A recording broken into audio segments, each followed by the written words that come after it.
Ce matin, le titre de mon message, qui est un peu dans la continuité de ce qu'on vient de chanter, le titre de mon message c'est « Anamorphose ». Alors, je vous pose la question, qui sait ce qu'est une anamorphose ? Petit indice, c'est une œuvre d'art, c'est un type d'œuvre d'art. Non ? Alors, en fait, c'est une œuvre d'art qui prend sa forme, qu'on peut vraiment voir uniquement quand on la regarde d'un certain point de vue très particulier. Voilà, c'est une sorte d'illusion d'optique, d'effet d'optique. Et alors, pour qu'on puisse un peu imaginer ça, il y a une petite vidéo. Alors, comme on est dans la Drôme, j'ai pris l'exemple d'une œuvre d'un artiste français, Bernard Prat, qui a représenté le facteur cheval, vous allez reconnaître. Alors, vas-y Ben, tu peux lancer, c'est très court.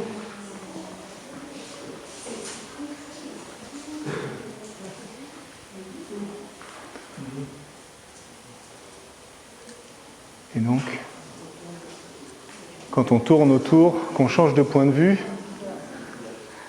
on voit que ça n'a absolument rien à voir. C'est un tas de décombres, d'objets abîmés, de déchets, d'objets en bon état, une selle, une brouette, un bout de piano, un manche à balai. Et quand on revient pile à l'endroit, voilà ce qui apparaît.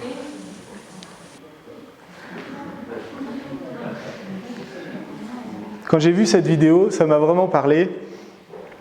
Et donc l'artiste qui fait l'anamorphose, il va composer son œuvre en ayant en tête son objectif final, l'image qu'il veut représenter, mais tous les gens autour de lui ne peuvent pas comprendre ce qu'il est en train de faire tant qu'il n'aura pas défini exactement le petit cadre noir, le point de vue depuis où il faut regarder le point d'observation. Alors pour composer, il va jouer avec les formes, il va jouer avec les couleurs, il va jouer avec les perspectives. Il ne s'intéresse pas tellement aux objets qu'il va utiliser. Est-ce que c'est des déchets, de la récup, des objets neufs ? Est-ce qu'ils sont en bon état ? Est-ce qu'on les met dans le bon sens ?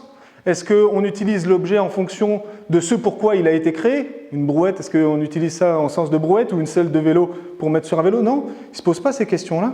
La seule chose qui l'intéresse, c'est la manière dont il va pouvoir les disposer pour que, vu de son point de vue, ça prenne un effet harmonieux, que l'ensemble soit beau et que ça serve son objectif. Il ne cherche pas nécessairement à réparer les objets cassés ou à restaurer les objets abandonnés. Parfois, oui, on peut imaginer qu'il va avoir besoin de mettre un coup de peinture ou un coup de tournevis à un endroit pour que ça tienne, mais pas forcément. Pas forcément.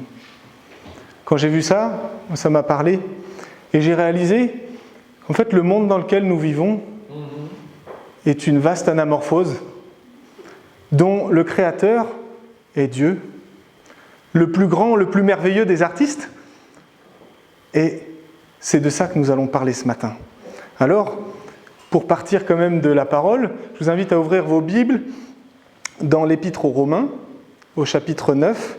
Donc, j'ai déjà prévu le texte, Ben.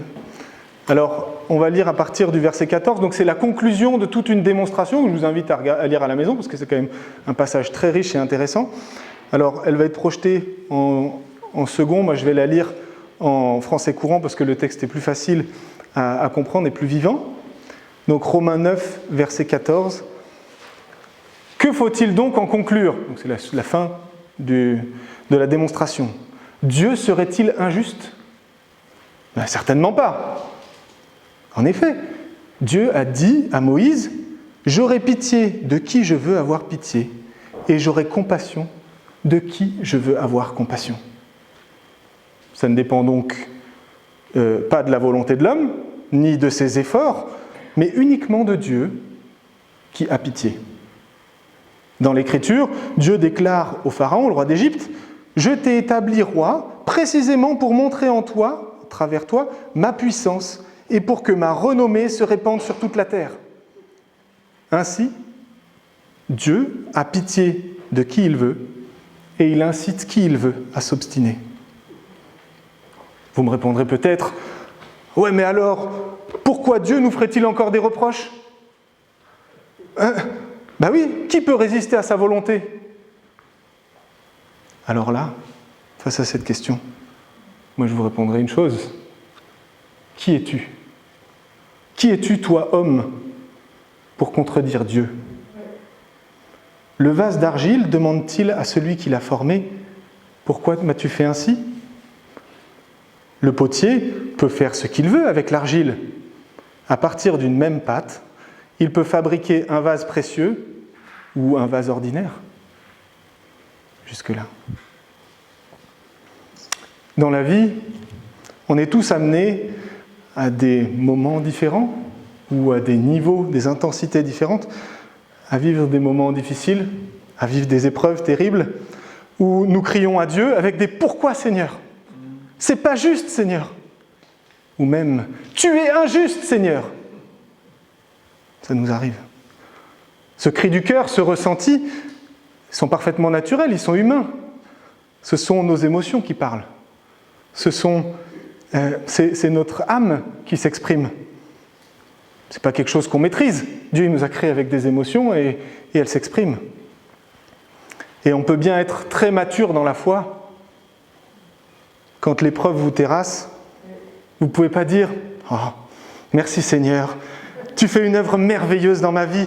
Merci pour cette souffrance, merci pour ce deuil qui va, d'une manière ou d'une autre, être l'occasion de manifester ta gloire dans ma vie. » Ben non. Non. Quand l'épreuve est là, on est terrassé, on pleure, on crie, on a mal, on ne comprend pas. Et il y a une seule chose qu'on attend, la délivrance, le plus vite possible. Mais le passage de Romains 9 qu'on vient de lire nous affirme que Dieu n'est pas injuste. Il sait parfaitement ce qu'il fait. Le potier n'a pas de compte à rendre à l'argile. Mais il reste un potier. C'est un artisan qui ne va pas gâcher son matériau. Il sait ce qu'il fait. L'artisan, il ne va pas gâcher son matériau. Alors, dans les histoires de la Bible, il y a pléthore d'exemples d'histoires qui permettent de mettre en évidence l'anamorphose. D'ailleurs, je vous invite à méditer les histoires que vous connaissez bien, celles que vous préférez, en essayant d'imaginer comment les personnages de l'histoire ont vécu, émotionnellement, ont vécu les événements au moment où ils les vivent, avec le niveau de compréhension qu'ils ont au moment où ils les vivent. Et je vous présente de faire cet exercice ensemble avec une histoire très connue, c'est l'avantage, on n'a pas besoin de la relire ensemble, et qui est vraiment parlante à ce sujet-là, c'est l'histoire de Joseph. C'est l'histoire d'un jeune homme que Dieu a appelé dès son jeune âge et lui a révélé sa destinée glorieuse au travers de rêves. On se souvient tous des rêves qu'il a eus, où il se retrouve au milieu de toute sa famille, tout le monde s'agenouille, se prosterne devant lui, et lui est élevé alors que c'est un des plus jeunes de la famille. Un appel glorieux de la part de Dieu, sans aucun doute. Et les quelques années qui suivent, il va avoir le rejet de sa famille, notamment quand il va annoncer un peu ses rêves à ses parents, il n'est pas très bien accueilli, la violence et l'abandon de ses propres frères qui étaient prêts à le tuer, qui finalement l'ont juste vendu comme esclave. Il a connu le dénuement de l'esclavage, la tentation agressive de la femme de Potiphar qui voulait coucher avec lui, il a dû résister. Finalement, l'accusation injuste de cette même femme qui dit que c'est lui qui a essayé de la violer, et la condamnation à la prison, alors qu'il n'avait rien fait. Alors si on s'arrête à ce moment-là de l'histoire, sa vie, à Joseph, c'est jamais qu'une succession d'échecs, de défaites, d'abus, de souffrances. Sa vie, honnêtement, elle n'a aucun sens. Et Dieu, à ce moment-là de l'histoire, ce n'est pas vraiment un modèle de fidélité et de secours. Il le bénit un jour, il le fait prospérer, et le lendemain, il le laisse se faire plomber, piétiner.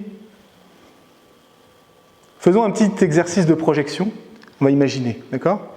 Imaginez, vous êtes dans la prison là avec Joseph. Ça fait 2 ans qu'il est dans la prison. Alors, maintenant, il est habitué, hein, il a pris un peu du galon dans la prison, mais quand même, il est en prison. Et il discute avec ses codétenus, il leur raconte un peu sa vie. Voilà d'où je viens, ce qui s'est passé dans ma vie. À votre avis, honnêtement, est-ce que les codétenus, ils vont dire « Waouh, mais ton Dieu, mais il est vraiment génial, mais oh, quelle grâce de pouvoir compter sur lui, sur sa protection. Vraiment, tu as un Dieu merveilleux. » Ben non. Non. De leur point de vue, à ce moment-là, où l'œuvre d'art n'est pas terminée, l'émerveillement, il n'est pas du tout là, et loin s'en faut. Joseph, lui, par son attitude de foi, il va continuer à persévérer, à croire en cette révélation, cet avenir glorieux, même s'il doit quand même bien se demander comment Dieu va faire pour y parvenir, mais il continue de persévérer.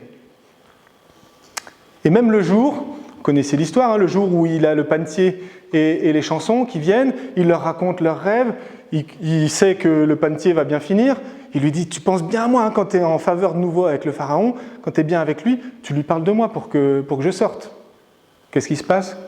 Il l'a lâchement oublié, et un espoir de nouveau qui s'effondre. Mais on lit la suite de l'histoire, et progressivement, on voit l'œuvre merveilleuse de Dieu qui va se mettre en place et se révéler sous nos yeux. Même des siècles, des millénaires plus tard, on va voir une merveille de fidélité, une merveille de protection, une merveille de pardon, de restauration des relations brisées, une merveille de retournement du mal en bien. Et le résultat est tellement merveilleux qu'il nous inspire encore aujourd'hui.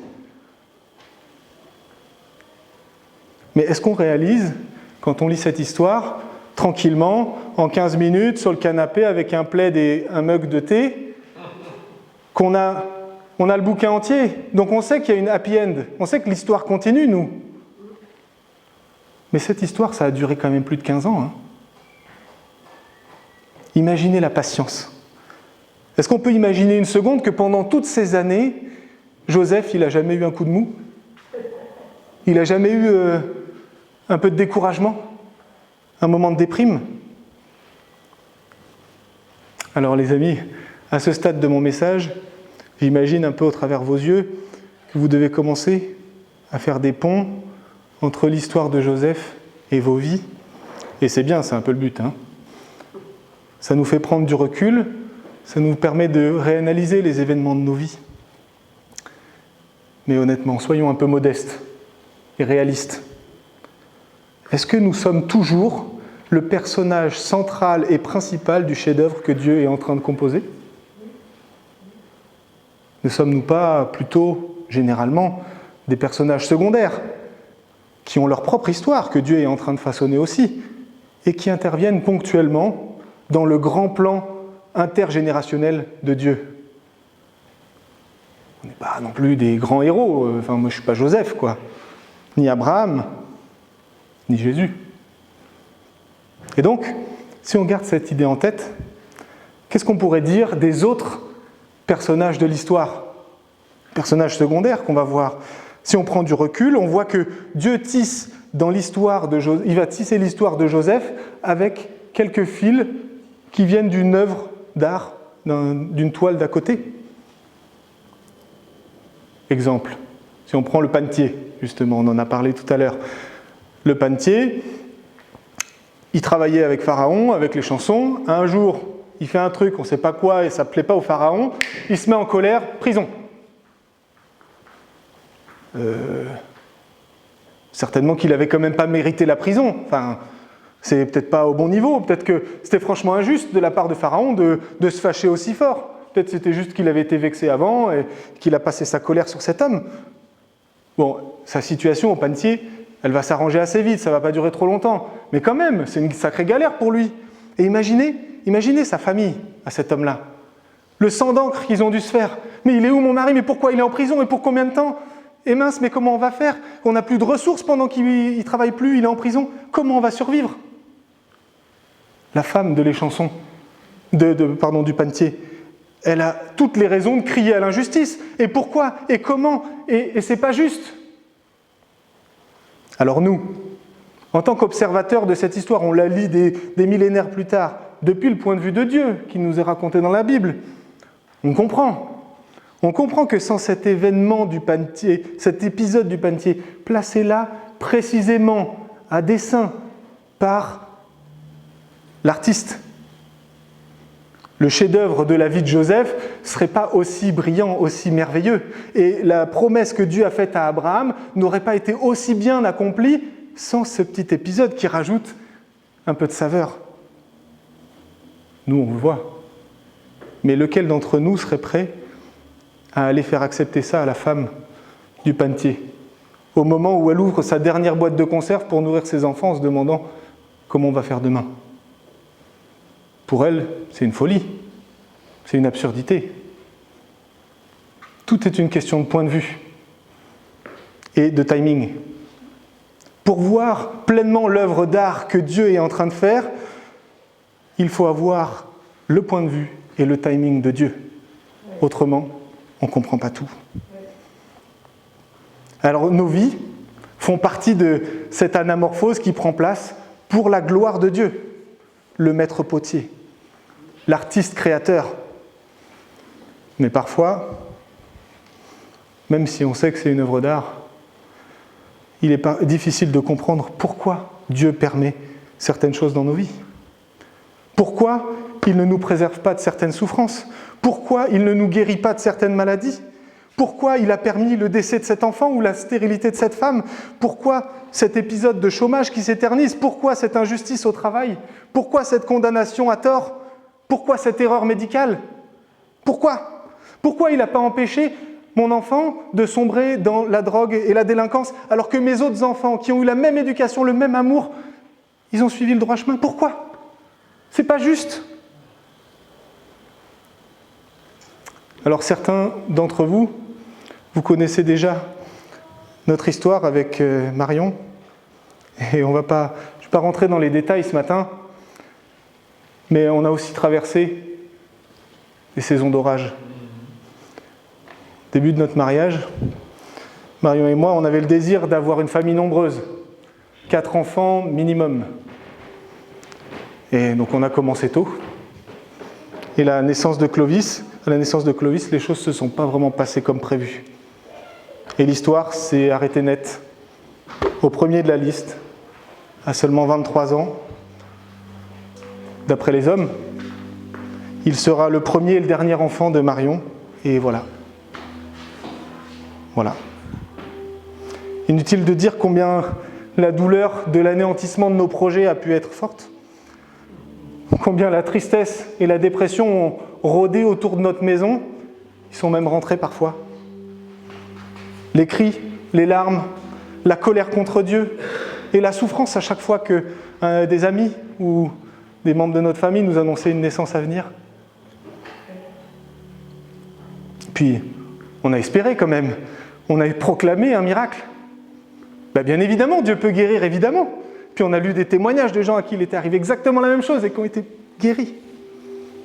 Et quelques mois encore après la naissance de Clovis, il nous était impensable d'imaginer que Dieu avait quelque chose en tête d'autre qu'un miracle de guérison pour sa gloire, pour toucher tous les membres de notre famille qui n'étaient pas croyants, ou les gens de nos églises qui disaient que les guérisons et les miracles, c'était pour l'église primitive et puis c'est tout. On s'est dit, Seigneur, tu vas leur montrer à tous, pour ta gloire. Rien que d'imaginer que Dieu pourrait faire sortir quelque chose de bon autrement que par la guérison, c'était une absurdité. Une absurdité. Et les années ont passé. Et aujourd'hui, du point de vue humain d'un jeune couple, on n'est plus tout jeune, mais quand même. Ça reste un non-sens. Ça reste un non-sens. Ça reste une blessure. Cicatrisée avec le temps, mais une blessure. Et aujourd'hui, quand je prends la peine de me retourner, j'entrevois quelque chose de flou, qui prend forme, comme si quelque chose était en train de se dessiner, mais j'arrive même pas à voir quoi.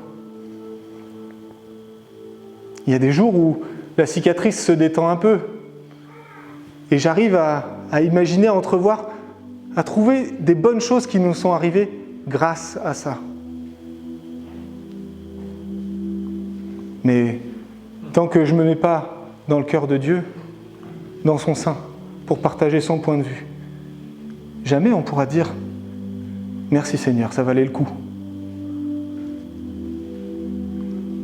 En attendant, comme Joseph, j'essaye de rester fermement attaché à cette certitude que pour Dieu, pour lui, ça fait sens. Ça servira le moment venu, un moment ou un autre, dans son œuvre d'art qui me dépasse de loin. L'œuvre d'art, c'est pas moi. Et je prie qu'un jour, je puisse avoir la révélation suffisante depuis son cœur pour voir ce qu'il a fait avec ça. À quoi ça a servi, Seigneur? Alors les amis, gardons notre confiance en Dieu. Lui, il est l'artiste. Il sait exactement ce qu'il a en tête. Il n'est jamais pris au dépourvu par nos épreuves. Il n'est jamais pris au dépourvu par notre souffrance. Il n'est pas surpris. Il n'est jamais empêché d'agir dans aucune de nos situations. Il n'est jamais injuste, ni indifférent à notre peine.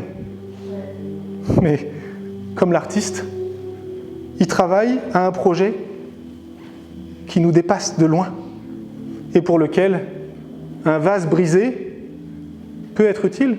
On a vu une vieille brouette toute abîmée, ça peut servir. Il peut avoir besoin d'un vase qui a été laissé à l'abandon, dont la peinture est toute ternie, parce que c'est exactement la teinte qu'il a besoin dans son arrière-plan. Il peut avoir besoin d'un pot dont la anse est cassée, parce que mis dans la perspective du temps et de l'espace qui va bien, c'est exactement ce dont il a besoin. Il peut avoir besoin de restaurer certains objets, certains vases, par des miracles, des guérisons, et puis parfois non. C'est pas qu'il ne le veut pas à titre individuel, bien sûr qu'il voudrait apporter et bénir et guérir et apporter le soulagement à tous. Mais il a certainement autre chose en tête que ce que le vase, lui, espère. Nous devons réaliser que tout ce qui nous arrive, les amis, c'est pas à propos de nous ou pour nous. Dans le monde occidental, on baigne dans l'humanisme, dans l'individualisme, et ça finit par nous imprégner, par s'imbiber en nous. Mais la parole de Dieu est très claire. C'est de lui, par lui et pour lui que sont toutes choses. À lui soit la gloire au siècle des siècles. Amen.